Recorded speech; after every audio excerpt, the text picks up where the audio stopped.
जय Hind dear student. NDA का जो सार हमारा सीरीज चल रहा था बच्चों, आज हमारा जो लेक्चर सीरीज है उसका हम 2016 का पार्ट सेकंड लेकर के आए हैं।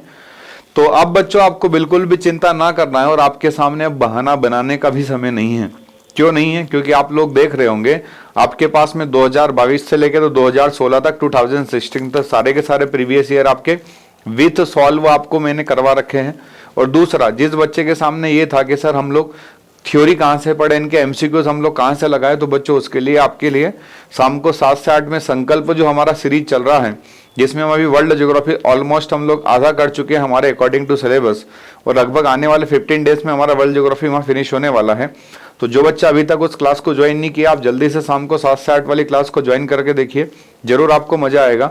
क्यों? क्योंकि वहाँ पर मैं थ्योरी के साथ में आपको ऐसे आईएएस एग्जाम्स और स्टेट जो पीसीएस एग्जाम्स है उनके प्रीवियस में आपको क्या करवा रहा हूँ, पीवाईक्यू करवा रहा हूँ और साथ में थ्योरी भी मैं एक्सप्लेन कर रहा हूँ।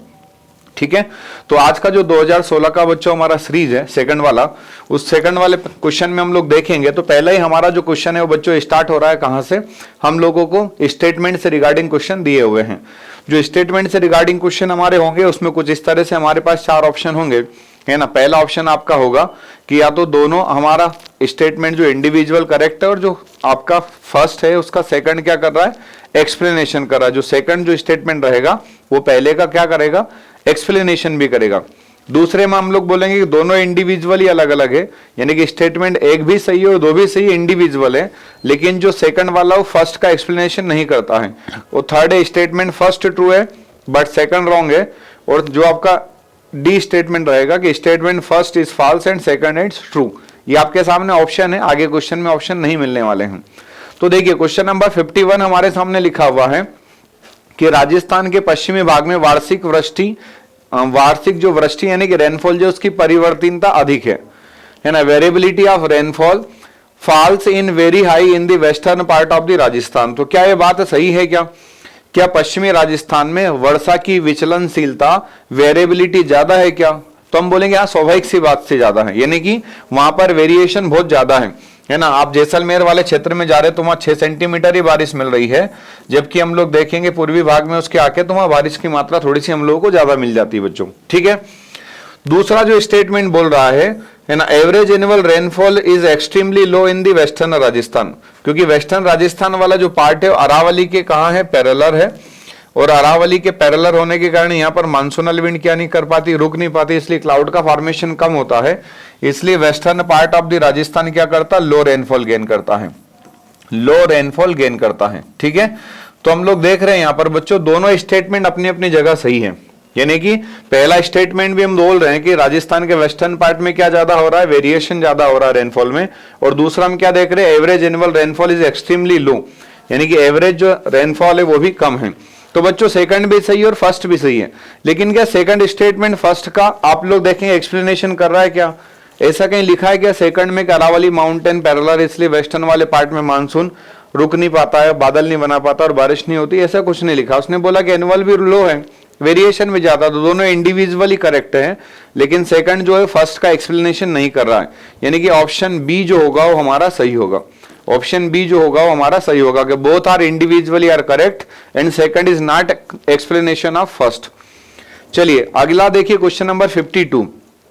ओजोन जिसका हम फार्मूला लिखते हैं O3, क्या लिखते हैं, O3 ओजोन। ठीक है, तो पहला स्टेटमेंट लिखा हुआ है ozone is atomic try atomic molecule of oxygen, की ओजोन जो है वो ऑक्सीजन का ट्राई आपका क्या है, एटॉमिक मॉलिक्यूल है। तो हाँ सही है, हमने फार्मूला लिखा ही है उसका O3। और दूसरा स्टेटमेंट लिखा हुआ है ozone is concentrate in the mainly stratosphere, यानी कि जो समताप मंडल है उस समताप मंडल में हम लोगों को क्या मिलता है, ओजोन मिलता है। क्या मिलता है, ओजोन मिलता है। तो यहाँ ऐसा लिखा है कि इसने कि ओजोन O3 क्यों बना रहा है, ऐसा तो नहीं लिखा। उसने लिखा कि ओजोन जो है वो ऑक्सीजन का एक ट्राई आपका क्या है, एटॉमिक मॉलिक्यूल है, और दूसरा कहाँ मिलता है, कहाँ मिलता है, यानी कि ये जहां मिलता है स्ट्रेटोस्फीयर में, तो सही लिखा है। लेकिन ये इसलिए हम लोग नहीं बोल रहे हैं कि O3 इसलिए नहीं बन रहा है कि वो स्ट्रेटोस्फीयर में है ना। तो ध्यान रखना, ए भी इंडिविजुअली सही है कि ओजोन O3 से मिलकर के बना है, और बी भी सही है कि जो O3 वो कहाँ मिल रहा है, स्ट्रेटोस्फीयर में मिल रहा है। तो यहां पर भी आप लोग देखेंगे बी ऑप्शन हमारा करेक्ट होगा, ए एंड है ना, first and second both are the statement are individually correct, but जो सेकंड स्टेटमेंट है वो ए का करेक्ट एक्सप्लेनेशन नहीं कर रहा है। आप देखेंगे 53 नंबर जो क्वेश्चन है हमारा, ये भी स्टेटमेंट से रिगार्डिंग दिया हुआ है। The laterite soil developed in the area with high temperature and high rainfall. तो आपको पता होगा ज्यादातर जो लेटेराइट सॉइल होती है वो इक्वेटोरियल रीजन में मिलती है, और इक्वेटोरियल रीजन में साल भर सन का रेडिएशन वर्टिकली होता है, इसलिए यहाँ बारिश भी ज्यादा होती है और टेम्परेचर भी हाई होता है। 12 से 2 बजे के बीच में खूब सारी गर्मी पड़ती है और 3 से 5 बजे के बीच में पानी गिरता है, हेवी रेनफॉल होता है डेली। ठीक है, तो पहला स्टेटमेंट सही है, यहाँ हाई टेम्परेचर भी क्योंकि इक्वेटोरियल रीजन है, और दूसरा हाई रेनफॉल भी क्योंकि कौन सा रेनफॉल हो रहा है, यहाँ कन्वेक्शनल रेनफॉल हो रहा है डेली, संवानी वर्षा होती है डेली। और दूसरा लिखा हुआ कि laterite soils are the result of the leaching process, intense leaching process. अब लीचिंग प्रोसेस क्या होगा कि जब हेवी रेनफॉल होगा तो जो आपके मिनरल्स कंटेंट होंगे कुछ तो वॉशिंग होकर चले जाएंगे वाटर के साथ रिवर्स में, और कुछ जो मिनरल्स होंगे बच्चों इनफिल्ट्रेशन प्रोसेस के कारण कहां चले जाएंगे, बॉटम में चले जाएंगे। इसलिए सरफेस वाले एरिया पर आप लोग देखेंगे मिनरल कंटेंट कम होगा, इसलिए क्रॉप्स का प्रोडक्शन कम होगा और वेजिटेशन का ज्यादा होगा। इसलिए सबसे ज्यादा हमें वेजिटेशन है या हम लोगों को डाइवर्सिटी कहां मिलती है, इक्वेटोरियल बेल्ट में मिलती है जहां लेटेराइट सॉइल होती है। यदि आपने हमारे इंडिया में भी नोटिस किया होगा तो वेस्टर्न घाट वाला पार्ट है वो भी लेटेराइट सॉइल रखता है, और मेघालय और एडजॉइनिंग रीजन है वहां पर भी लेटेराइट सॉइल मिलती है, और दोनों जगह फॉरेस्ट आपको ठीक ठाक मिल जाएंगे। यानी कि लेटेराइट जो सॉइल है वो लीचिंग से बनती है, वो लीचिंग क्यों हो रहा है, क्योंकि हेवी रेनफॉल हो रहा है। यानी कि पहला और दूसरा दोनों स्टेटमेंट सही है, और दूसरा स्टेटमेंट ए का करेक्ट एक्सप्लेनेशन भी कर रहा है ना। जो सेकंड स्टेटमेंट है फर्स्ट स्टेटमेंट करेक्ट क्या कर रहा है, एक्सप्लेनेशन भी कर रहा है। इसलिए आप लोग देखेंगे इसका ऑप्शन ए सही होगा बच्चों, इसका ऑप्शन क्या सही होगा, ए सही होगा। ठीक है, चलिए नेक्स्ट हम लोग आगे बढ़े। क्वेश्चन नंबर 57 आपको दे रखा है कि जो साहेल रीजन है, तो यदि आप अफ्रीका कॉन्टिनेंट में जाएंगे बच्चों तो अफ्रीका कॉन्टिनेंट का मैप कुछ इस तरीके से हम लोगों को दिखाई देता है। ये यहाँ पर मेडागास्कर आइलैंड है, ये यहाँ से इक्वेटर पास होता है, यहाँ से ट्रॉपिक ऑफ कैंसर पास होता है। ठीक है, यहाँ से कौन जाता है, ट्रॉपिक ऑफ कैंसर, यहाँ से इक्वेटर और यहाँ से कैप्रिकॉन। ठीक है, और यहाँ ये कौन सा डेजर्ट है, सहारा डेजर्ट है। और यदि आपने इस अफ्रीका मैप का फिजिकल वाला यदि मैप देखा होगा एटलस में, तो यहाँ पर ऐसे एक बाउंड्री लाइन लिखी होगी और उसके यहाँ लिखा होगा सहेल, क्या लिखा होगा, सहेल, और ऊपर क्या बना हुआ है, सहारा डेजर्ट, और यहाँ पर क्या बना हुआ है, एटलस माउंटेन, क्या बना हुआ है, एटलस माउंटेन, और यहाँ पर बनी हुई विक्टोरिया झील, क्या बनी हुई है, विक्टोरिया झील, जहां से हम किस नदी को लेकर के जाते हैं, नाइल नदी को लेके जाते हैं, किसी नाइल नदी। ठीक है, तो आप लोग देख रहे होंगे मैंने सहारा के साउथ में क्या बनाया, सहेल रीजन बनाया है। तो ये पूछ रहा है बच्चों क्या, Sahel region of Sahara desert is associate with, किससे संबंध रखता है ये, तो पहला है core area of the Sahara desert, यानी कि सहारा का सेंटर पार्ट, तो ये तो हो ही नहीं सकता सर, आपने तो इसको साउथ में बनाया है। फिर लिखा southern moving edge of the Sahara desert, तो यही तो बनाया मैंने यहाँ, है ना। ऑप्शन बी जो है हमारा वो सही है, सहारा मरुस्थल का दक्षिणतम जो छोर है ना, उसको हम क्या बोल रहे हैं, सहेल रीजन बोल रहे हैं बच्चों, और ये कहां मिलेगा हमें, अफ्रीका कॉन्टिनेंट में मिलेगा। नेक्स्ट देखिए क्वेश्चन नंबर 58, आपसे ट्रिब्यूटरी रिवर को मैच द कॉलम में क्या करवा रहा है, वो मैच करवा रहा है और पूछ रहा है कि विच of the following pairs of the river and tributaries not correctly matched.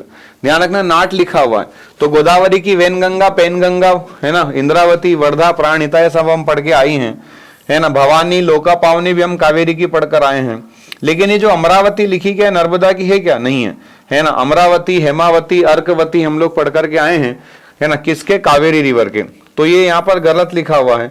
और भीमा, तुंग, भद्रा, है ना, पंचगंगा, दूधगंगा हम किसकी पढ़कर आए, कृष्णा की।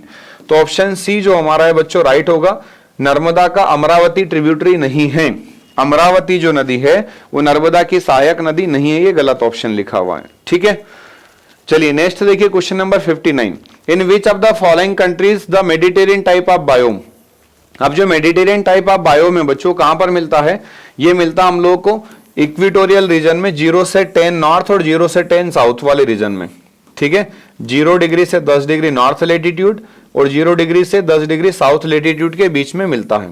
ठीक है, अब केन्या तो इक्वेटोरियल कंट्री है, आपने पढ़े होगा, केन्या, सोमालिया, कांगो, गेबोन, युगांडा, ये सब अफ्रीका के इक्वेटोरियल कंट्री है, तो यहाँ तो इक्वेटोरियल टाइप मिलेगा हम लोगों को। बाकी आप लोग साउथ अमेरिका वाले कॉन्टिनेंट में जब जाएंगे, ये साउथ अमेरिका कॉन्टिनेंट कुछ इस तरीके से हम बना दे यदि, तो ये चिली देश है, ठीक है, चिली है, पेरू है, ठीक है, बोलिविया है, इक्वाडोर है, यहाँ पर ये अर्जेंटीना है, तो ये चिली इस तरह से लंबा दिखेगा, इसके पास में ही अर्जेंटीना है और यहाँ बोलीविया है। कौन सा कंट्री? बोलीविया। ठीक है, तो आप लोग देखेंगे निम्नलिखित देशों में से किस देश में भूमध्य सागरीय प्रकार का जीओम या बायोम पाया जाता है? तो ये बायोम कहाँ मिलेगा बच्चों हम लोगों को? ये हम लोगों को मिलेगा चिली कंट्री में। कहाँ मिलेगा? चिली कंट्री, जो कहाँ पड़ती है? साउथ अमेरिका कॉन्टिनेंट के वेस्टर्न पार्ट में पड़ती है। और इसी के पैरेलल एंडीज माउंटेन हमारा है, और इस एंडीज माउंटेन की हाईएस्ट पीक हम लोग देखते हैं एकांगुआ, जो एक डेड वॉल्केनो भी है, और लगभग हम बोलते हैं कि 7000 किलोमीटर लंबा सब वर्ल्ड का सबसे लॉन्गेस्ट आपका क्या है? माउंटेन रेंज है।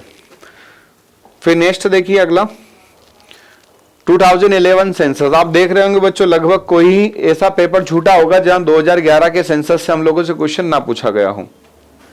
2011 का सेंसस का डेटा हमसे पूछा जा रहा है कि arrange the following state in order of their decreasing population, यानी कि आप लोग क्या करेंगे, सारे के सारे स्टेट को उनकी डेंसिटी और पॉपुलेशन के अकॉर्डिंग डिक्रीजिंग ऑर्डर में याद रखेंगे।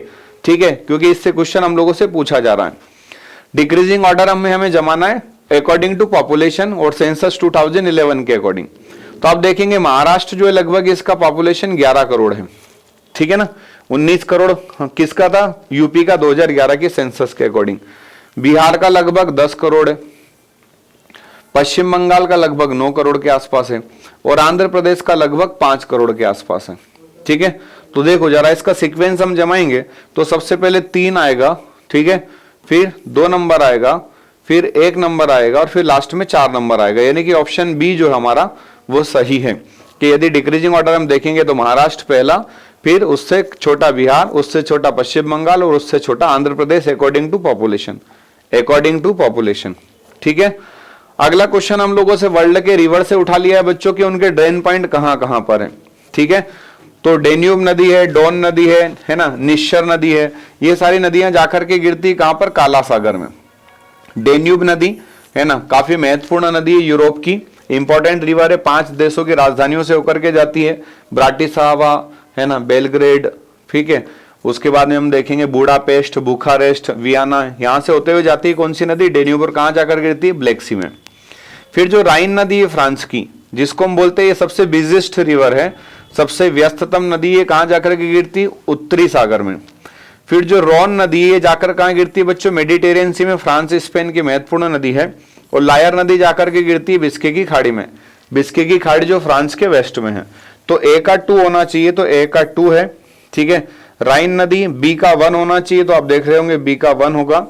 रोन का आपका 4 होना चाहिए, सी का 4, और लायर का 3 होना चाहिए, यानी कि ऑप्शन ए जो हमारा बच्चों सही है।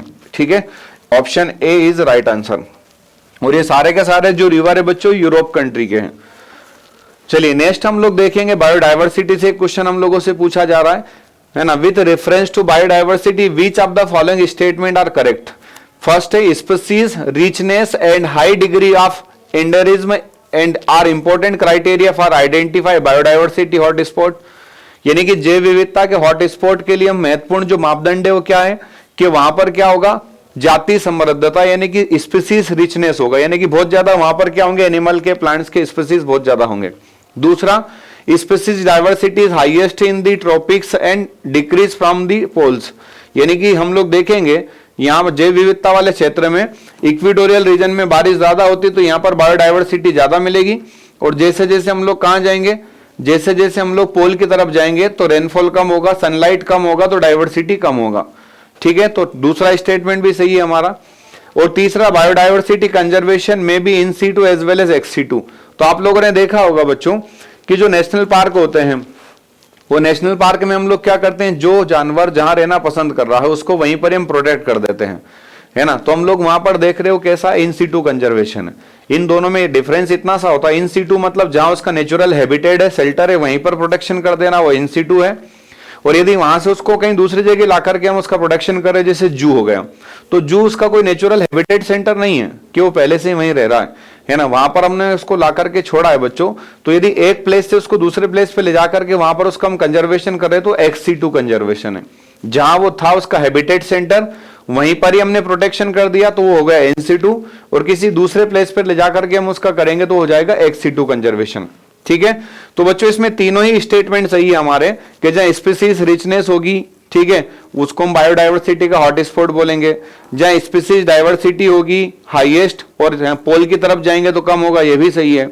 और ये दोनों तरह से कंजर्व होते हैं, इन सीटू और एक्स सीटू, स्वस्थाने और परस्थाने, तो ये भी सही है। यानी कि ऑप्शन सी जो हमारा होगा वो करेक्ट होगा। फिर नेक्स्ट हम लोग देखें, अगला क्वेश्चन हमारा 86 है ना। Consider the following statement. पहला है Periplus is a Greek word meaning selling around, यानी कि किसी के आसपास, जैसे कोई द्वीप है इसके आसपास है ना यात्रा करना, यानी किसी के आसपास घूमना है ना, और सराउंडिंग क्या करना, आपका मूवमेंट करना। तो पेरिप्लस जो एक ग्रीक वर्ड है जिसका मतलब क्या है ना, यात्रा करना आसपास, और खासकर इसने लिखा है ना सेलिंग अराउंड, सेलिंग अराउंड जल यात्रा करना किसी द्वीप के आसपास। और दूसरा हम देख रहे Erythraean was the Greek name for the Mediterranean sea. Mediterranean sea जो है उसके लिए हमने कौन सा एक वर्ड यूज किया, ग्रीक इरिथियन। तो क्या है, सही है, नहीं है। जो अरेबियन सी वाला पार्ट है ना, रेड सी वाला जो पार्ट है, रेड सी, अरेबियन सी और gulf of Persia, gulf of Persia जो है, इन तीनों को मिलाकर के हम लोग क्या बोलते थे, इन तीनों को मिलाकर के हम बोलते थे एरिथ्रियन सी, एरिथ्रियन सी। तो एरिथ्रियन सी मेडिटेरियन सी के लिए यूज नहीं हो रहा है, ये यूज हो रहा है अरेबियन सी, रेड सी और गल्फ ऑफ पर्शिया के लिए। तो सेकंड स्टेटमेंट रॉन्ग है और पहला स्टेटमेंट सही है, किसी के आसपास घूमना है ना, आइलैंड वगैरह के, वो क्या कहलाता है, पेरिप्लस कहलाता है। तो option first is correct and second is है ना रॉन्ग। तो ओ जो हमारा है, पहला जो स्टेटमेंट है ए, वो हमारा राइट है।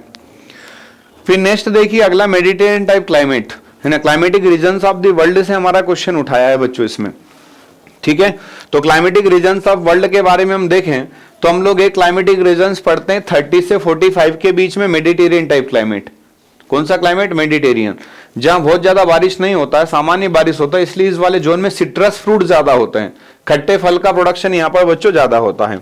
तो देखो, which of the following statement है ना concerning Mediterranean type climate are correct, इनमें से कौन सा स्टेटमेंट मेडिटेरियन टाइप क्लाइमेट के लिए करेक्ट है। पहला, it is found in the latitude range 30 to 45 north and south, बिल्कुल सही बात है, पहला स्टेटमेंट बिल्कुल सही लिखा हुआ है। दूसरा, Mediterranean climate experience extreme temperature condition, ये बात गलत है ना। In Mediterranean type climate rainfall occurs mainly during summer season, ये भी गलत है। In Mediterranean climate rainfall mainly due to westerlies, westerly से होती है, ये बात सही है ना। वेस्टर्ली जो जेट स्ट्रीम हम लोग पढ़ते हैं, और उससे हमारे इंडिया में भी वेस्टर्न डिस्टर्बेंस आता है, क्या आता है, वेस्टर्न डिस्टर्बेंस आता है। तो मेडिटेरियन टाइप क्लाइमेट 30 से 45 के बीच में है, खट्टे फल यहाँ ज्यादा होते हैं, और यहाँ अधिकांशतः जो बारिश होती है वो विंटर सीजन में वेस्टर्लीज वाले जो होते हैं, वेस्टर्लीज जो विंड होती है उनसे होती है।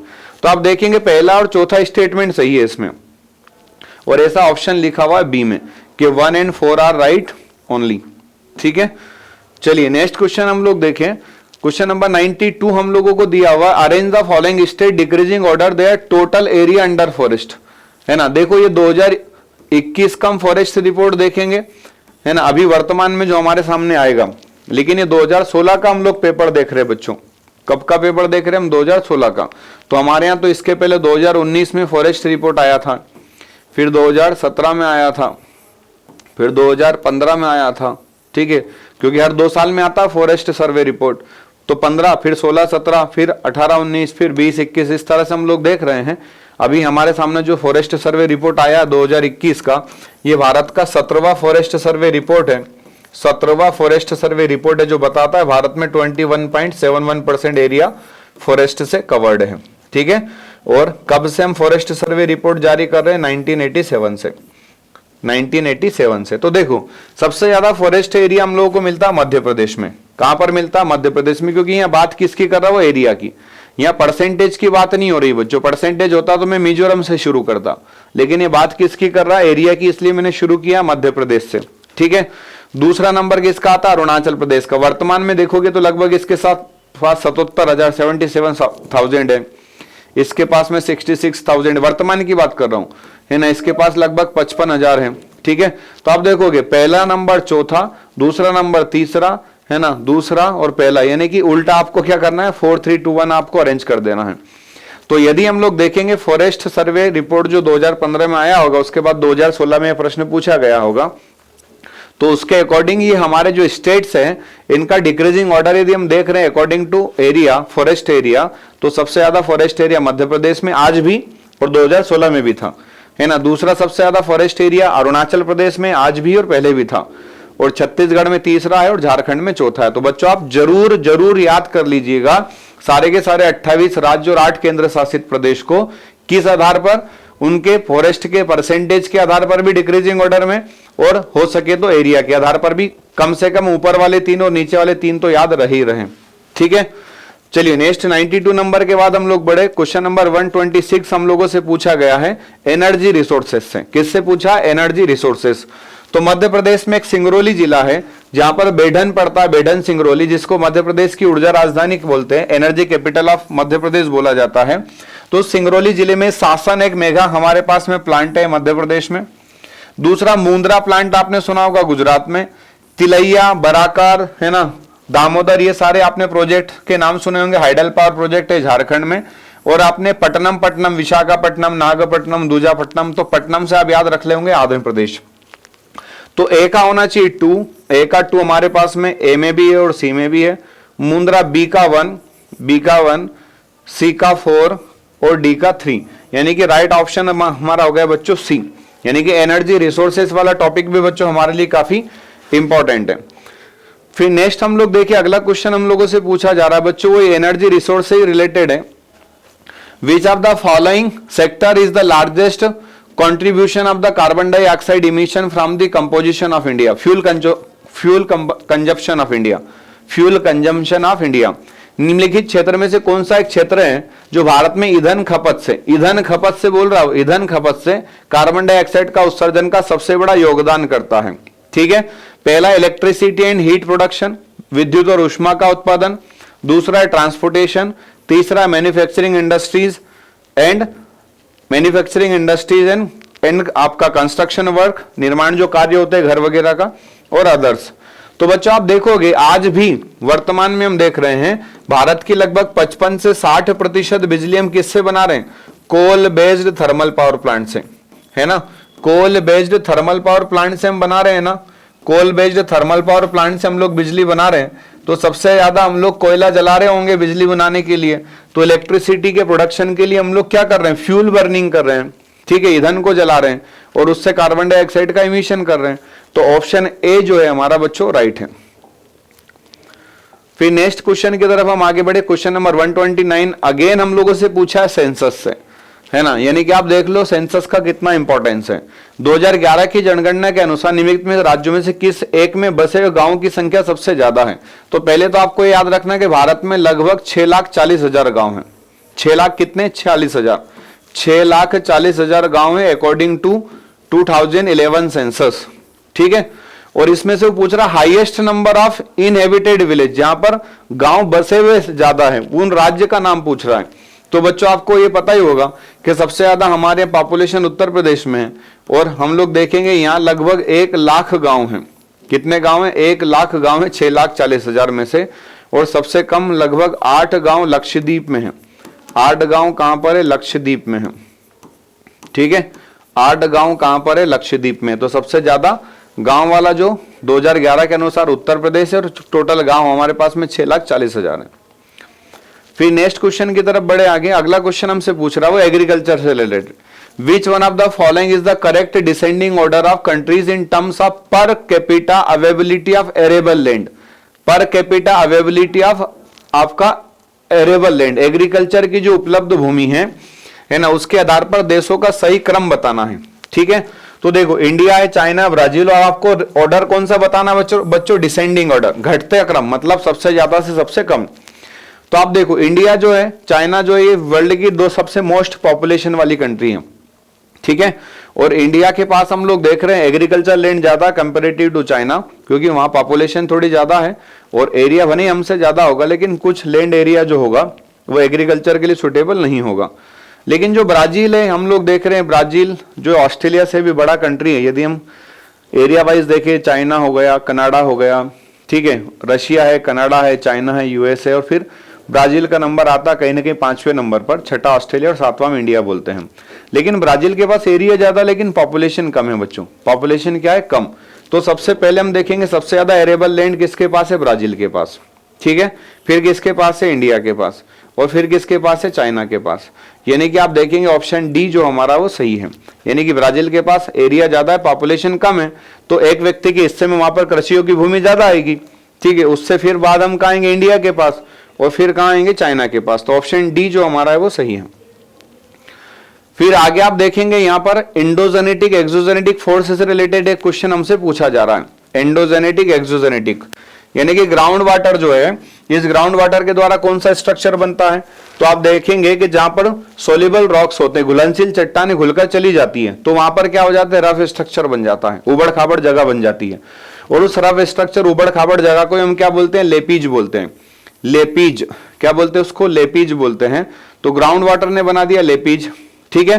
फिर जहां से हम लोग देखेंगे पानी गिर रहा होगा, पानी क्या हो रहा होगा, गिर रहा होगा, है ना, बहता हुआ पानी। कौन सा पानी, रनिंग वाटर, जो बहता हुआ पानी है। तो वो दो तरह के स्ट्रक्चर बनाते हैं, एक तो जहां ऊपर से पानी गिरेगा वहां पर होल बनेगा, और एक मान लीजिए हॉरिजॉन्टल वो फ्लो करके जा रहा था और बीच में कहीं सॉल्युबल रॉक या मान लीजिए ऐसे सॉफ्ट रॉक थे, सॉल्युबल रॉक तो नहीं बोलेंगे, सॉफ्ट रॉक, मुलायम चट्टान जो था वो बह करके चला गया, किसके साथ, पानी के साथ, तो वहां पर भी होल बन जाता। तो उन होल को एक को बोलते हैं पोर्ट होल्स और एक को बोलते हैं प्लंग पूल्स, पोर्ट होल और प्लंग पूल। तो यहां पर इसने प्लंग पूल लिखा हुआ है, ठीक है। तो रनिंग वाटर से बन गया प्लंग पूल। अब हम लोग देखेंगे हॉर्न, है ना, कोई पर्वत है और उस पर्वत पर हम लोग देखेंगे चारों तरफ से या तीनों तरफ से बर्फ पिघल गया, सिर्फ चोटी के ऊपर बर्फ जमा हुआ है। तो उस चोटी पर बर्फ जमा है तो ऐसा लगेगा जैसे सिंग है, शिंग होता है ना, सिंग, है ना, सिंग जैसा दिखेगा, इसीलिए हम उसको सुरंग बोलते हैं। तो हॉर्न किससे बनता है, ग्लेशियर से। और जो टेम्परेरी लेक बन जाती, अस्थायी झील बन जाती मरुस्थल में, उस मरुस्थल में अस्थायी झील के निर्माण के लिए जिम्मेदार होती पवने। कौन जिम्मेदार होती, पवने। तो अब देखो पहले का आना चाहिए 4, तो पहले का 4 हमारे पास में दो जगह है, ऑप्शन ए में भी और ऑप्शन डी में भी है ना। बी का आना चाहिए 1, तो बी का 1, सी का क्या होना चाहिए 2 और डी का क्या होना चाहिए 3। तो ऑप्शन ए हमारा सही है बच्चों, कि जो हमारा पहला स्ट्रक्चर है लेपी जो बनेगा ग्राउंड वाटर से, ठीक है। दूसरा जो पलाया वो किससे बनेगा, पलाया बन जाएगा विंड से, हॉर्न बन जाएगा ग्लेशियर से, प्लंग पुल बनेगा रनिंग वाटर से, ठीक है। एक्सोजेनेटिक और एंडोजेनेटिक स्ट्रक्चर काफी इंपॉर्टेंट है और ये बच्चों आने वाले वीक में हम लोग ऑनलाइन क्लास में डिस्कशन करने वाले हैं। तो जिन बच्चों ने टॉपिक नहीं पढ़ा है, काफी इंपॉर्टेंट टॉपिक है, यहां से आपको आने वाले पेपर में जरूर क्वेश्चन मिल सकता है। तो आप जरूर 7 से 8 वाली जो मेरी क्लासेस है संकल्प बैच वाली, एक्सोजेनेटिक और एंडोजेनेटिक फोर्स अभी नेक्स्ट वीक में मैं पढ़ाने वाला हूं, तो आप उसको जरूर अटेंड कीजिएगा, ठीक है। चलिए क्वेश्चन नंबर 138 के बाद आप देखेंगे क्वेश्चन नंबर 139। क्वेश्चन नंबर 139 में हम लोगों से पूछा जा रहा है टेम्परेचर इंसोलेशन से रिलेटेड क्वेश्चन, ठीक है।